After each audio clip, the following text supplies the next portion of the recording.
À l'origine, l'association s'est appelée Robinson Crusoe et a fait de l'hébergement d'urgence dans des petits baraquements qui étaient au pied du pont de Bretonne.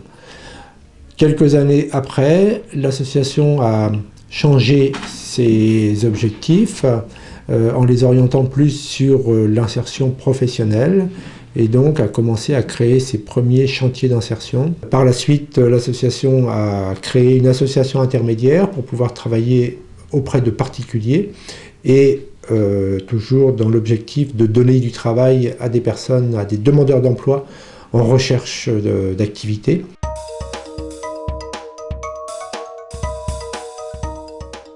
Le bateau de Bretonne gère 6 chantiers d'insertion répartis dans un rayon de 45 km environ, avec un chantier couture, restauration au niveau du théâtre antique et des chantiers environnement nature.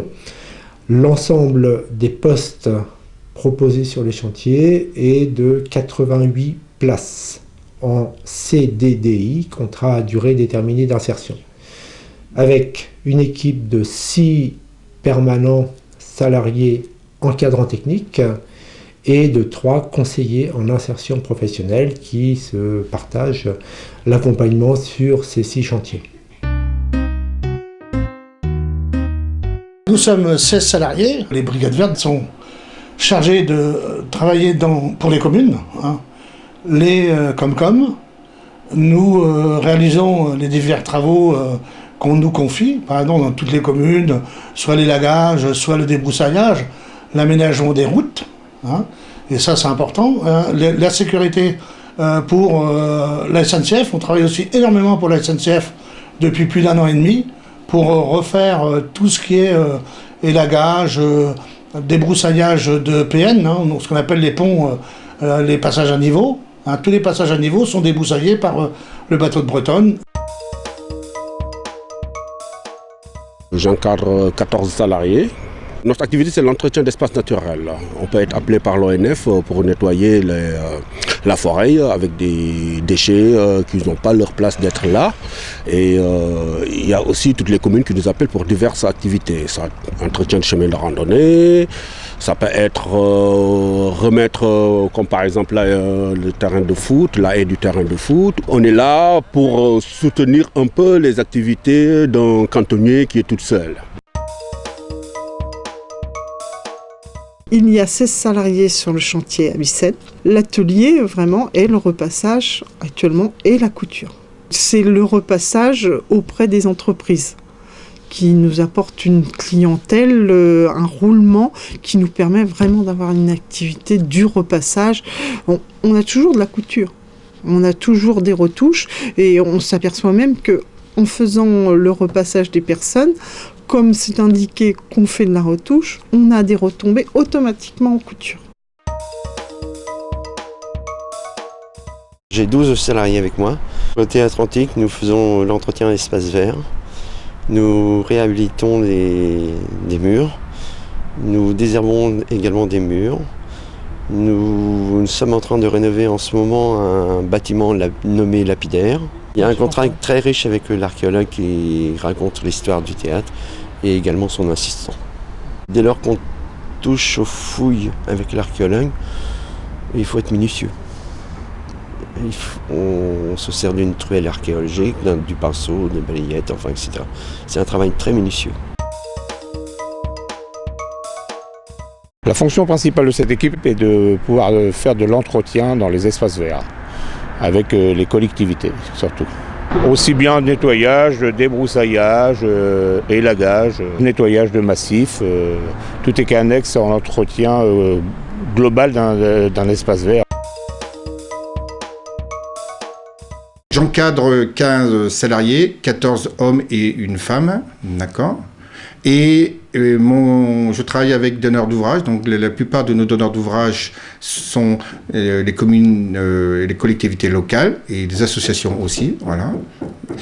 Et notre travail est essentiellement dans le domaine de l'espace vert, donc débroussaillage, entretien des sentiers de randonnée, élagage, etc. Voilà.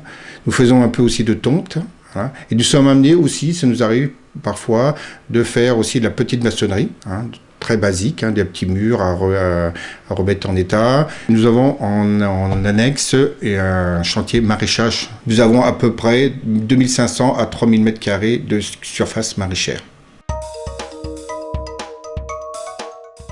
Bretonne Service est une association intermédiaire, c'est-à-dire qu'elle met à disposition des demandeurs d'emploi chez des particuliers ou au service de collectivités ou d'entreprises pour assurer des missions ponctuelles. Les demandeurs d'emploi mis à disposition sont salariés de Bretonne Service et payés pour les heures de travail réalisées. On réalise des missions dans le domaine du ménage, du nettoyage, entretien des locaux, petits travaux dans le bâtiment, refaire une peinture, lessiver un mur. On a une équipe espace vert. Nos tâches sont variées, ça peut être du débroussaillage, de la taille de haies, des tontes de pelouse, du désherbage aussi. Et on fait aussi les petits travaux, plantation d'arbres et tout ça, quoi. Bretonne Service réalise des missions de portage de repas à domicile chez des personnes âgées, à la demande des particuliers ou de collectivités qui ont ce besoin sur leur commune. Le matin, on réceptionne la marchandise, on la dispatche dans des cagettes personnalisées et on les envoie à une quarantaine de clients sur environ un secteur de 150 km. Bretonne Service s'adapte à toutes les demandes qui pourraient lui être faites de travail, de mission.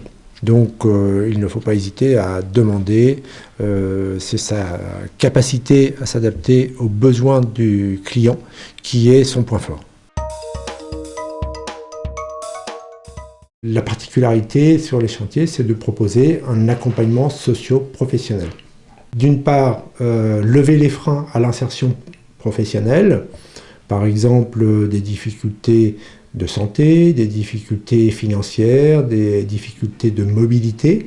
Donc, dans un premier temps, les conseillers en insertion vont travailler ces points-là et mettre les salariés des chantiers, les salariés polyvalents, en relation avec les personnes qui peuvent leur apporter une aide sur ce plan-là. Ça se fait sous forme d'entretien, donc on rencontre les gens au minimum 2 fois par mois et nous discutons avec eux de leur parcours et nous les accompagnons avec un certain nombre d'outils qu'on peut mettre à leur disposition, comme l'immersion en entreprise pour aller découvrir des métiers ou valider des compétences, les enquêtes métiers auprès de professionnels, des formations quand c'est nécessaire, mais aussi tout un tas d'autres partenaires sociaux qui peuvent accompagner les personnes dans les freins qui ont pu être détectés.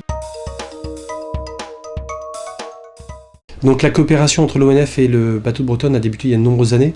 Pour ma part, elle a débuté en 2008 sur un chantier de ramassage de déchets. Nous avons choisi de travailler avec le bateau de Bretonne pour d'abord la souplesse d'intervention, puisqu'en fait, malheureusement, les déchets, on ne les prévoit pas.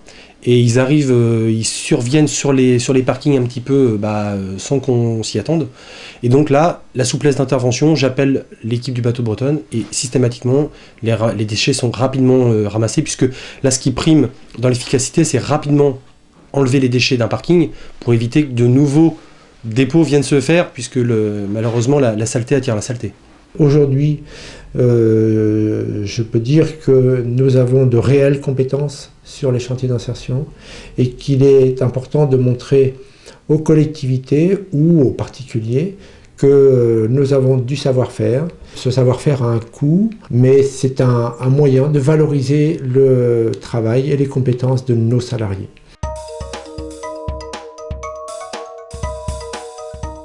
On essaie de rencontrer le plus souvent possible les élus, effectivement.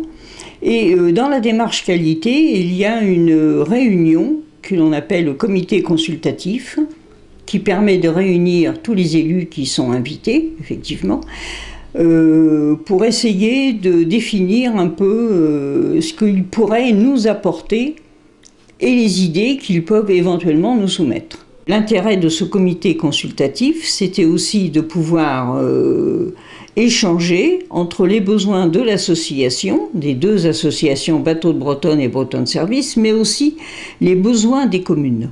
Nous attendons des élus qu'ils s'impliquent un peu plus fortement, je dirais, dans la vie de nos associations. Notre survie dépend effectivement du nombre de chantiers que l'on fait auprès des communes et des collectivités, quelles qu'elles soient. Et puis on leur demande également de mettre dans les travaux qu'ils ont négociés avec les entreprises des clauses d'insertion. Toutes les communes sont impliquées, je dirais, dans cette évolution vers l'insertion dans l'emploi. Il me semble que la dimension économique est importante, mais elle est un support aussi pour valoriser le travail des salariés dans nos associations.